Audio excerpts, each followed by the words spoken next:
ছেলে মেয়ে যখন দুনিয়ার বুকে আসবে, ছেলে মেয়ে দুনিয়ার আসার আগে, আসার সাথে সাথে মা বাবার উপরে আল্লাহ তিনটে কাজকে আল্লাহ ফরজ করে দেন। ও ভাইয়ানেরা, এক নম্বর কাজ, ছেলে মেয়ে যখন দুনিয়ার বুকে এলো, সুন্দর থেকে তার একটা নাম রাখা। এটা মা বাপের জন্য হলো ফরজ কাজ, সুন্দর নাম রাখা,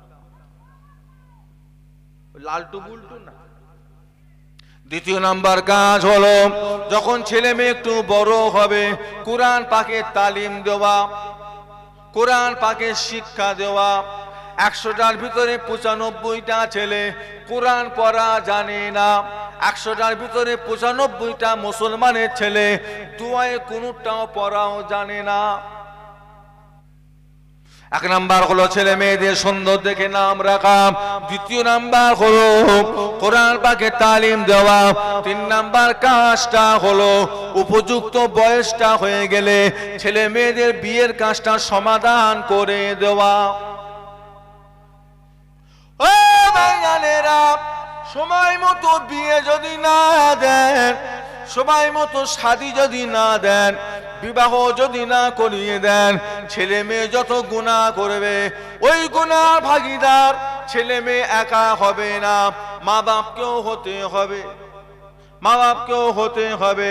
আপনার ছেলে রাত 12টা 1টা পর্যন্ত হাতিশালায় গিয়ে আড্ডা দেয়, আপনার ছেলে রাত 12টা 1টা 1:30 2টো পর্যন্ত নিউ টাউনে আড্ডা দেয়, বন্ধুদের সাথে হই হই করে।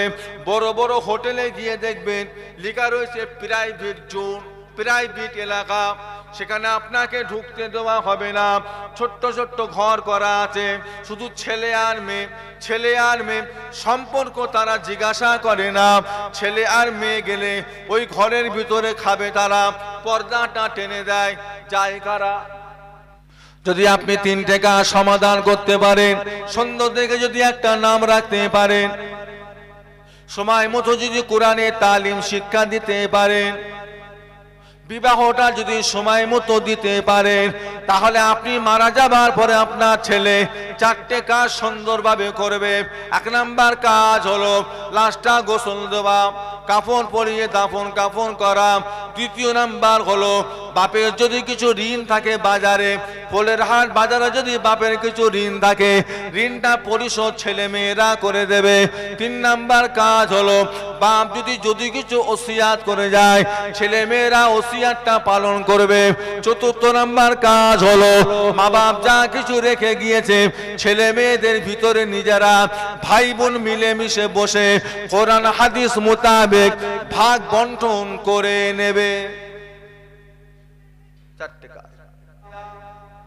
নিজে ভালো কাজ করে যাবেন, কবরে চলে যাবেন, সওয়াবটা আল্লাহ কবরে প্রতিটা দিন আল্লাহ পৌঁছাতে থাকবে। ও ভাইজানেরা, দ্বিতীয় নাম্বার আর একটা দরজা আল্লাহ খোলা রেখে দেবেন, সেই দরজাটা হলো আমলে সালে, নেক আমল। আমি নামাজ পড়েছি, 5 জনকে নামাজি করেছি, আমি রোজা রেখেছি, 5 জনকে রোজাদার করিয়েছি, আমি দান খায়রাত করি, 5 জনকে দান খায়রাত শিখিয়েছি, আমি রোজা রেখেছি, মা বাপের খেদমত করেছি, 5 জনকে শিখিয়েছি, কোরআন পড়া শিখিয়েছি, 5 জনকে শিখিয়ে গিয়েছি। আমি মারা যাব, আমার একটা কবর হয়ে যাবে, আমার একটা কবর হয়ে যাবে। তবে যাদেরকে নামাজ পড়া শিখিয়েছি, রোজা রাখা শিখিয়েছি, দান খায়রাত শিখিয়েছি, মা বাপের খেদমত করা শিখিয়ে গিয়েছি, ও তারা যতদিন নেক আমল করে যাবে, ভালো ভালো কাজ যতদিন করে যাবে, তাদের একটা সওয়াবের অংশ আল্লাহ রাব্বুল আলামিন আমাকে আল্লাহ পাক কবরে শুয়ে শুয়ে মিলাতে থাকবেন। জোরে বলুন, একটু মহব্বতে বলুন না। আল্লাহ পাক বলে ওয়াল কাদরে খাইরিহি ওয়া শাররিহি মিনাল্লাহি তাআলা, জীবনের ভালো এবং মন্দ এটা কার তরফ থেকে আসে? একটু জোরে বলেন না। ও ভাইজানেরা, কতদিন আমরা বাঁচবো, কিভাবে আমরা বাঁচবো, কিভাবে দুনিয়াদারি করব, কিভাবে টিকে থাকবো, কি হবে না হবে সব আমাদের কোথায় লেখা রয়েছে? তকদিরে, কপালে, নসিবে আল্লাহ লিখে দিয়েছে। যতই বাড়াবাড়ি করো না কেন, নাহানু কাসাবনা বাইনাহুম মাঈশাতান ফিল হায়াতিদ দুনিয়া, যতই বাড়াবাড়ি করো না কেন, বাড়বেও না কমবেও না, বাড়বেও না কমবেও না। আল্লাহ পাক যেটা লিখে দিয়েছেন সেটাই পাবেন, বাড়বেও না কমবেও না। তবে আল্লাহ রাসূল বলেন, আমার আপনার নবী, দয়ার নবী বলেন, মানুষের তকদির পরিবর্তন হয় সেটা একমাত্র বান্দার দুআর ওসিলায়। তো মহব্বতে বলুন না, তওবা করুন। সবচাইতে ছোট্ট তওবার নাম হলো আস্তাগফিরুল্লাহ। ও ভাইজানেরা, বহুত রকমের তওবা রয়েছে, সবচাইতে ছোট্ট তওবা হলো আস্তাগফিরুল্লাহ। আল্লাহ আপনি আমাকে মাফ করে দেন। এর থেকে আর একটু বড় তওবা হলো আস্তাগফিরুল্লাহ ওয়া আতুবু ইলাইহি। আর একটা তওবা হলো আস্তাগফিরুল্লাহ রব্বি মিন কুল্লি জামবি ওয়া আতুবু ইলাইহি। আর একটু বড় তওবা হলো আস্তাগফিরুল্লাহ আল্লাযী লা ইলাহা ইল্লা হুয়াল হাইয়ুল কাইয়্যুম ওয়া আতুবু ইলাইহি। ও ভাইজানেরা, আল্লাহর রাসূল বলেন, আমার আপনার নবী, দয়ার নবী বলেন, যেই বান্দা সারাটা দিনে আস্তাগফিরুল্লাহ আল্লাযী লা ইলাহা ইল্লা হুয়াল হাইয়ুল কাইয়্যুম ওয়া আতুবু ইলাইহি, এই তওবা যেই বান্দা সারাটা দিনে 3 বার তেলাওয়াত করবে, ওই বান্দার গুনার পরিমাণটা যদি সমুদ্রের ফেনা পরিমাণও হয়ে যায়, পাহাড় সমান যদিও গুনাহ হয়ে যায়, ওই বান্দার গুনাহগুনি আমার আল্লাহ পাক ক্ষমা করে দেবে। তো মহব্বতে বলুন না। গোপনে গুনাহ করেছেন, কাউকে জানাবেন না, গোপনে গোপনে তওবা করুন। আমার আল্লাহর একটা নাম হলো গফুর।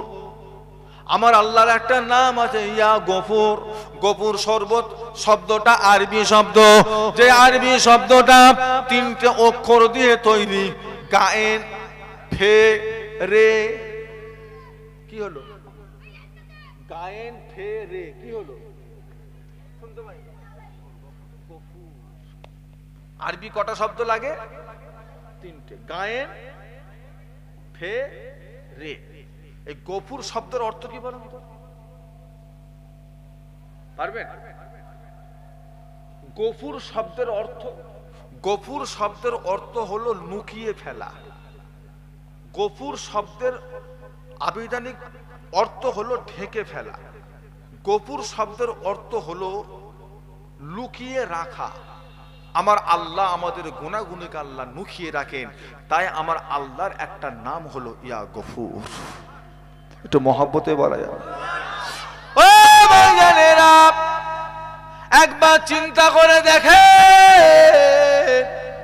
সারাদিনে যা গুনাহ করেছে, সমস্ত গুনাহগুলো যদি আমাদের কপালে এই মোবাইলের মতো যদি উঠতে থাকতো। সারাদিনে জিনা করেছে 3 বার, হারাম কাজ করেছে 2 বার, বেগুনা মহিলার দিকে তাকিয়েছে 4 বার, ওজনে কম দিয়েছে 5 বার, সারাদিনে ওই নোংরা কাজ করেছে 10 বার। যদি এই গুনাহগুলো মোবাইলের ডিসপ্লের মতো আল্লাহ যদি আমাদের কপালে যদি তুলতে থাকতেন, লোক সমাজে ঘুরে ফিরে বেড়াতে পারতাম না। কি গো, পারতে? আমি পারতাম, কেউ পারত? এসে বসেন না, দাঁড়িয়ে আছেন কেন? আসেন, সরে আসেন, এসে বসেন। আল্লাহ যদি এখানে একটা ডিসপ্লে করে দিত, টিভির মতো, টিভি দেখেন না, টিভির মতো যদি করে দিত এই জায়গাটায়, 1 নম্বর, 2 নম্বর, 3 নম্বর, 4 নম্বর, 5 নম্বর দিয়ে আস্তে আস্তে উঠবে। ওই যে আমাদের সব বক্তাদের নামগুলো সব সরে সরে সরে সরে যায়, ওই রকম তারা গুনাহগুলো কি কি করেছি সব উঠবে। লোক পড়তো, দেখি সাফিউল্লাহ সিদ্দিক আজকে কি কি করেছে। ইস,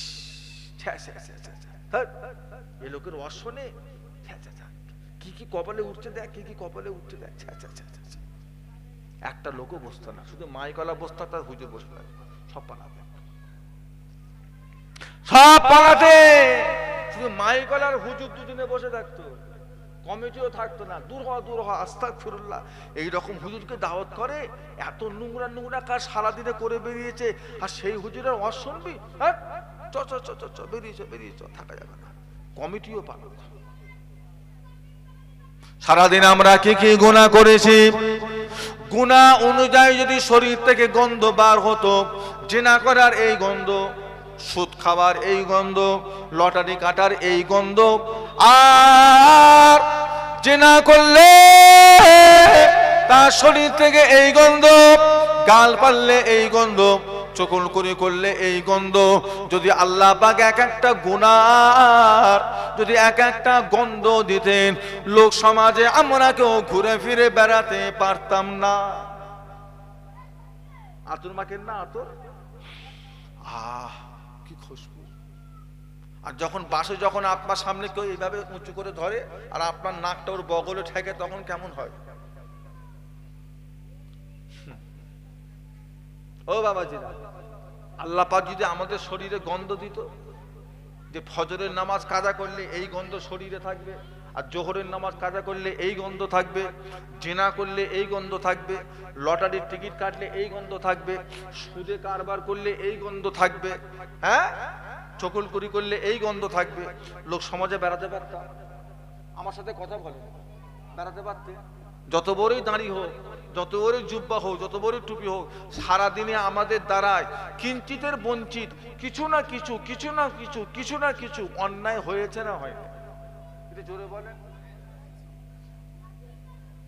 হয় আপনি একটা বেগুনা মহিলার মুখ দেখেছেন, দেখেন না? পর্দা আছে, শুধু নামাজটাই ফরজ, শুধু রোজাটাই ফরজ, শুধু হজটা ফরজ, আর পর্দা করা কি আল্লাহ ফরজ করেন? কথা বলছেন না কেন? তাই আমার আল্লাহর নাম হলো গফুর, আমার আল্লাহ হলেন ঢেকে দেন, আমার আল্লাহ গোপন করে দেন। ও ভাইজানেরা, রব্বুল আলামিন আল্লাহ পাক যদি আমি শাফিউল্লাহ আমার আসার আগে যদি একটা ফেরেশতা পাঠিয়ে দিত, ফেরেশতা যদি এসে বলে দিয়ে যেত, শুনে রেখে দাও শাফিউল্লাহ সারাদিনে এই গুনাহগুলো করে এসেছে, এই গুনাহগুলো সে করে আসছে, তোমরা দেখো তার ওয়াজ শুনবে কি শুনবে না। আমার মনে হয় এখানে একটা লোকও কেউ বসে থাকতো না, সব পালাতো, সব বেরিয়ে পালাতো। নাউযুবিল্লাহ, গুনাহগারের ওয়াজ শোনা যাবে না, মাতালটাও পালাতো, বিড়িতে খায় সেও পালাতো, যে আমিও গুনাহ করেছি, তবে গুনাহগারের ওয়াজ আমিও শুনবো না, বেরিয়ে পালাতো। তাই বলে যায় বাপ, আমার আল্লাহ হলেন গফুর, আমার আল্লাহ গোপন করে, আমার আল্লাহ ঢেকে রাখে, আমার আল্লাহ লুকিয়ে রাখে। আমার আল্লাহর কাছে গোপনে গুনাহ করেছেন, কাউকে শোনাবেন না। গুনাহটা করার পরে মাস্তানি করবেন না, হামবাড়াই করবেন না, আমি করেছি, বেশ করেছি, আবার করব, জানিস ওই পাড়ায় গিয়ে আমি গুনাহটা করেছি, 10 জনকে শোনাবেন না। কিয়ামতের ময়দানে ওরা আপনার সাক্ষীদাতা হয়ে যাবে, ওরাই যে বলবে আল্লাহ ও তো জিনা করেছে, আমাদেরকে শুনিয়েছিল, আল্লাহ ওকে শাস্তি সাজা দাও, আল্লাহ ও সুদের ব্যবসা করেছে, শাস্তি সাজা দাও। গুনার কথা কাউকে বলবেন না, গুনাহটাকে গোপন করে রাখেন, গুনাহ গোপন করে রাখেন, গুনাহ গোপন করে রাখেন। কাল কিয়ামতের ময়দানে মাহশারে আমার আল্লাহ বা আপনার গুনাহগুলোকেও কাউকে আল্লাহ প্রকাশ করবেন না, গোপন করে আল্লাহ রেখে দেবে। জোরে বলুন না, খবরদার। তওবা করুন, তওবা করে, তওবা করে, ভালো হন, নেক হন, আল্লাহওয়ালা হন। তওবা কবুল হয়েছে কিনা বুঝবেন কি করে? আপনার দোয়া আল্লাহর দরবারে কবুল হচ্ছে না বুঝবেন কি করে? আপনার ইবাদত গুলো আল্লাহর পছন্দ হচ্ছে না এটা বুঝবেন কি করে? এইটা বোঝায় একটাই রাস্তা, আমার মনে আমার মতে আপনার ইবাদত কবুল হচ্ছে কি হচ্ছে না এটা বুঝবার একটাই রাস্তা আমার মতে, সেটা হলো রাসূলুল্লাহর দিদার, নবী পাকের দিদার। আমল করতে হবে, নেক আমল করতে হবে, ঘুরতে ফিরতে তওবা করতে হবে, ঘুরতে ফিরতে আল্লাহর কাছে মাফি চাইতে হবে, ঘুরতে ফিরতে জিকির ফিকির করতে হবে, আর মাঝে মাঝে আমার রাসূলুল্লাহর দিদারের আশা আল্লাহর কাছে করতে হবে। যদি দেখেন যে মাঝে মাঝে রাসূলুল্লাহর সঙ্গে দিদার হয়ে যাচ্ছে, জানবেন আপনার তওবাও কবুল হচ্ছে, আপনার ইবাদতগুলো আল্লাহর দরবারে কবুল হয়ে যাচ্ছে। কেন? তা কিয়ামত পর্যন্ত আল্লাহ পাক নবীর দিদারের দরওয়াজা উম্মতদের জন্য আল্লাহ পাক খোলা রেখে দিয়েছে। একটু মহব্বতে বলা যাবে না? ও ভাইজানেরা, বসিরহাটে মাওলানা রুহুল আমিন, হযরত আল্লামা রুহুল আমিনকে জিজ্ঞাসা করা হয়েছিল, ও মাওলানা রুহুল আমিন, কোন আমলটা করে গেলে, কোন আমলটা করলে আল্লাহ রাসূলের দিদার পাওয়া যাবে, নবী পাককে স্বপ্নে দেখা যাবে, আমাদেরকে একটু বলে দেন। বসিরহাট আল্লামা রুহুল আমিন বলেছিলেন, বাবারা, বৃহস্পতিবার দিন গত রাত্রিরে ঈশান নামাজটা জামাতের সাথে আদায় করো, ঈশান নামাজ জামাতে পড়ে নাও, তারপরে 2 রাকাত নফল নামাজ আদায় করো। নফল নামাজে প্রথমে একবার সূরা ফাতিহা, একবার আয়াতুল কুরসি পড়ো, 15 বার সূরা ইখলাস শরীফটা পড়ে নাও, রুকু সিজদা করে নাও, আবার উঠে দাঁড়িয়ে যাও, আবার একবার সূরা ফাতিহা পড়ো, একবার আয়াতুল কুরসি পড়ে নাও, 15 বার সূরা ইখলাস শরীফটা পড়ে নাও, রুকু সিজদা করে বৈঠক করো, আত্তাহিয়াতু পড়ো, দরুদ ইব্রাহিম পড়ে নাও, মাসুরা পড়ে সালামটা ফিরিয়ে নাও। ও ভাইজানেরা, সালাম ফিরিয়ে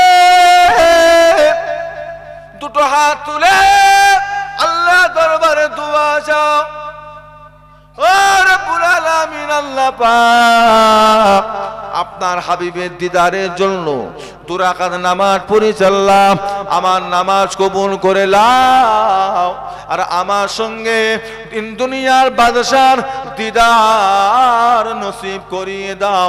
মুনাজাতটা করে বাড়ি চলে যাও, বাড়িতে গিয়ে উযু করে আল্লাহর কাবা শরীফের দিকে মুখ করে পাক পবিত্র অবস্থায় ঘুমিয়ে পড়ো।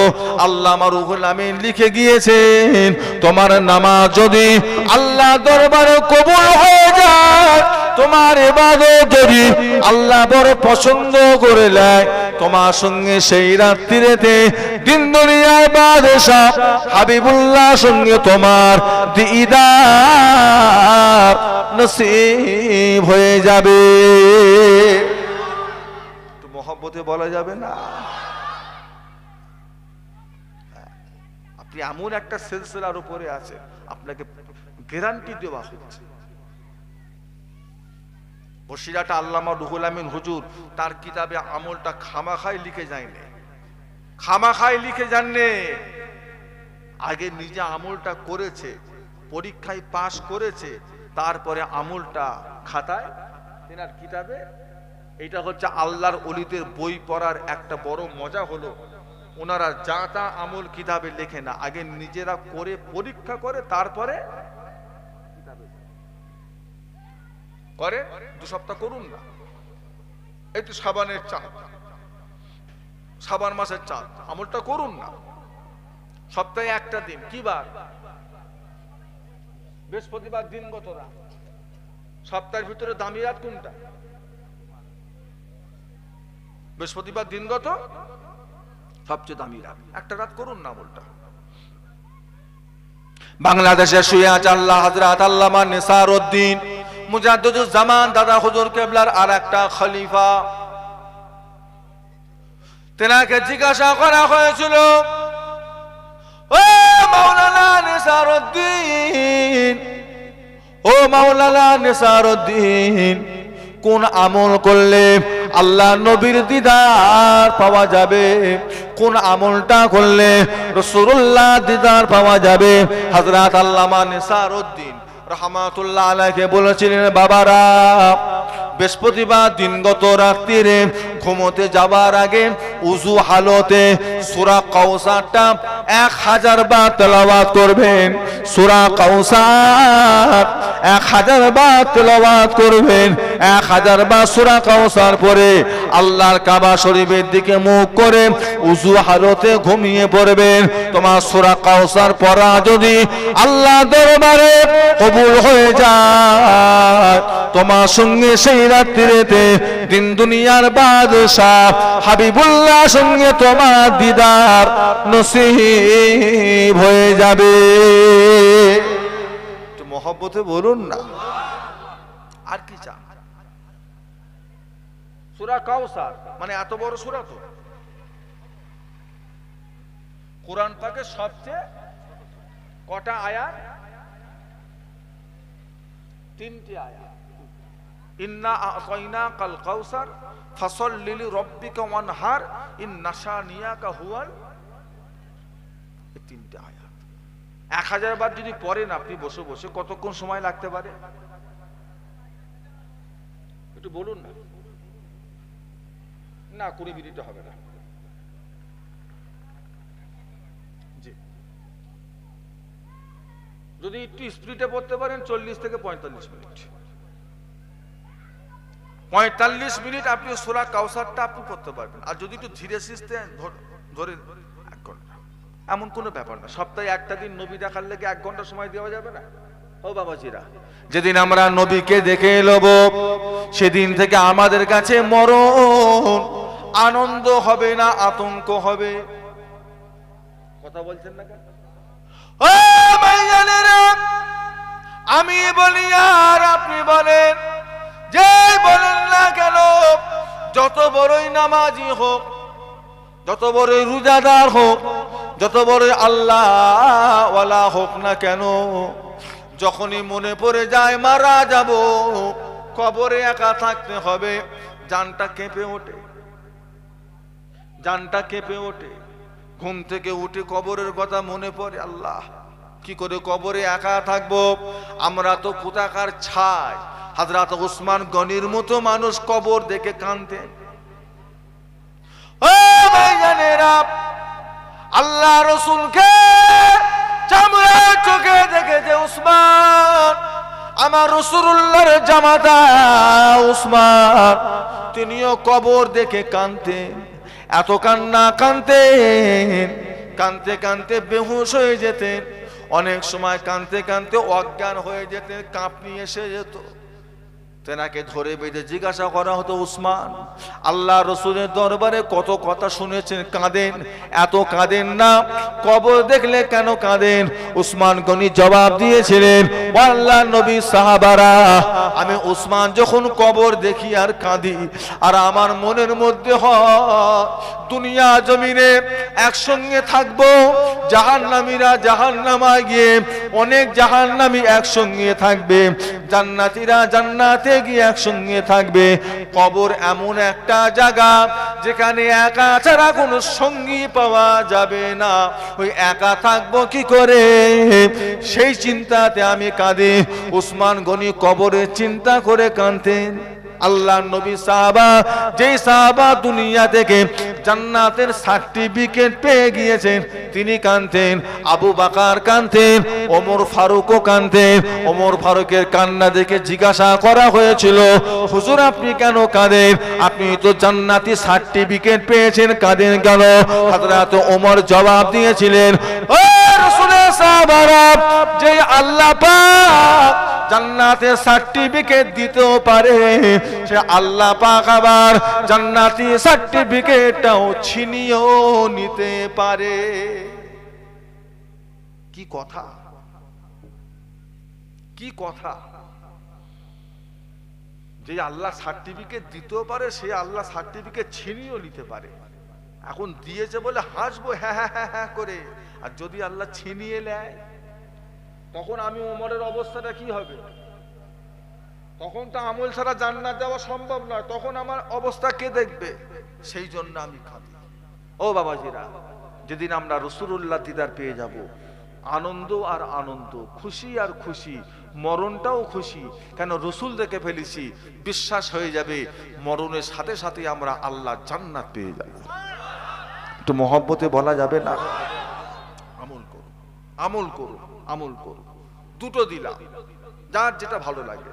আমি ইচ্ছা করলে আরো দুটো দিতে পারি, কিন্তু না, প্রয়োজন নেই, প্রয়োজন নেই, দুটোই থাক। নবী সুন্নতটা মেনে চলবেন। প্রত্যেকটা উজু করার আগে মিসওয়াক করবেন। মিসওয়াক করাটা আমার রাসূলুল্লাহর খাস একটা সুন্নত। সুন্নতের ভাগ আছে, সুন্নতে মুআক্কেদা আছে, সুন্নাতে গায়ের মুআক্কেদা আছে।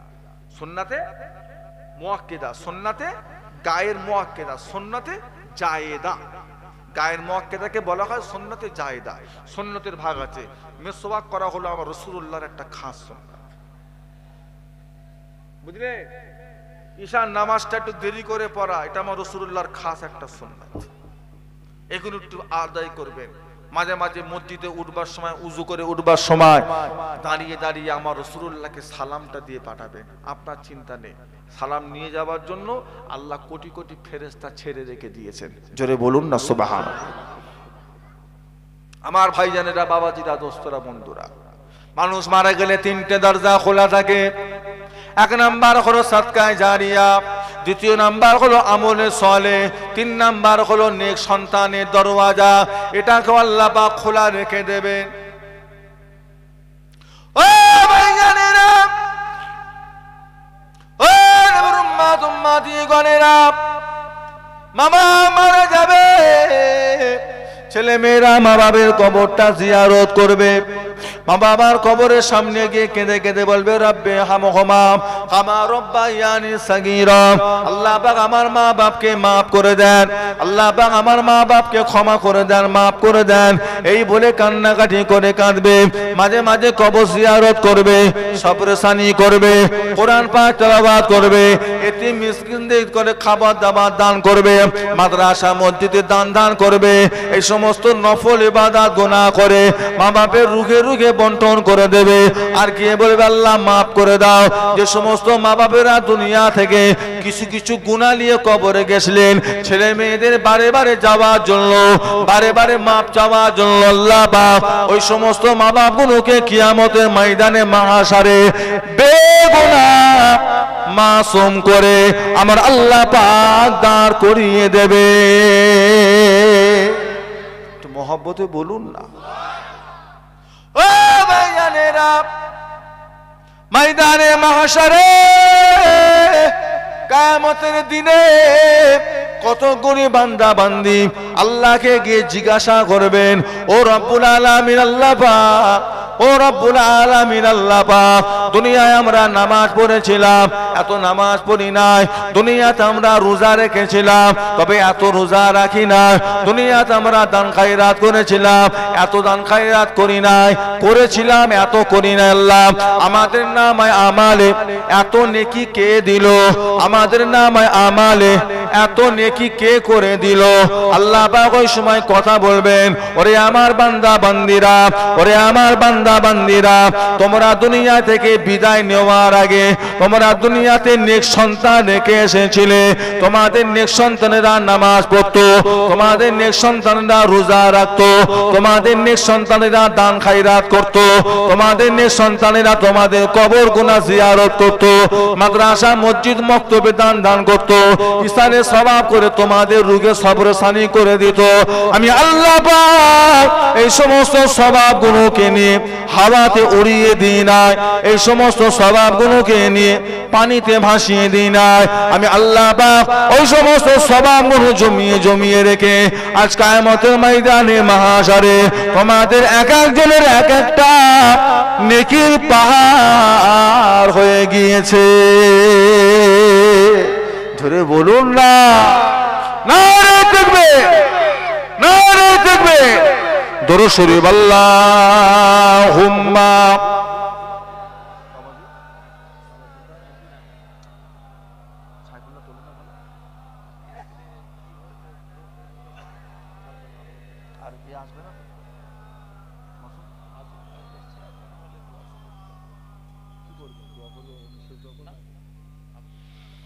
हमें जानो दिल से प्यारा मोहम्मद, मोहम्मद की हमो है हमारा मोहम्मद, जो आंखों में आए तो कबों तक रहेगा ये पर्दा हमारा तुम्हारा मोहम्मद। अल्लाहुम्मा सल्ले अला।